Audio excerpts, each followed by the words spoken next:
Two men. Two legends. Two of the greatest TV antiheroes of all time. Tony Soprano, the New Jersey mob boss who struggles with his demons. Walter White, the high school teacher turned meth kingpin. They couldn't be more different, or could they? These characters redefine television, creating complex, morally ambiguous protagonists we couldn't help but root for, and sometimes, hate. So, what makes Tony Soprano and Walter White so similar? And what ultimately sets them apart?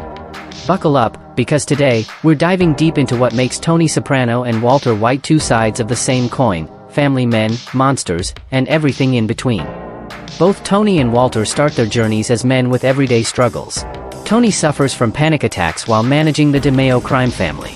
Walter, a mild-mannered chemistry teacher, is diagnosed with cancer and realizes he needs money, fast. Here's the thing, neither of them are pure villains at the start. Tony wants to control his anxiety and be a better father. Walter just wants to secure his family's future. But what happens when survival turns into an obsession? On the surface, they're devoted family men. But underneath?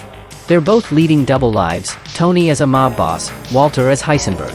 And guess what? They both manipulate their families to justify their crimes.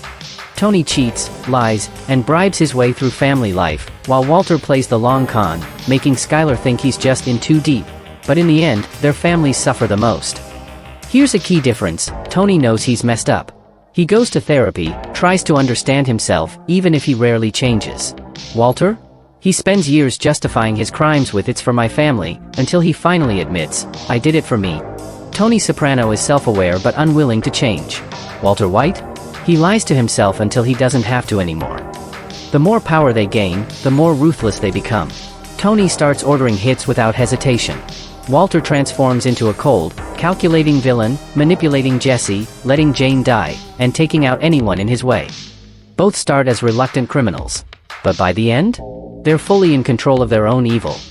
Both Tony and Walter manipulate the people closest to them. Tony keeps Christopher in line, treating him like a son while sabotaging him. Walter controls Jesse, using him, betraying him, and breaking him down. The difference? Tony was born into this world. Walter built it himself. And in the end, both of them pay the price. So, how do these legends meet their end? Tony's fate is ambiguous. The screen cuts to black, leaving us wondering if he's dead or alive. Walter, however, meets his fate in a hail of bullets, dying in the world he created. Both Tony and Walter were larger than life. But when it comes down to it, their biggest enemies were themselves. Two men. Two legacies. But here's the real question. Who do you think was the greater antihero? Tony Soprano or Walter White? Let us know in the comments below. And don't forget to like, share, and subscribe for more deep dives into your favorite shows.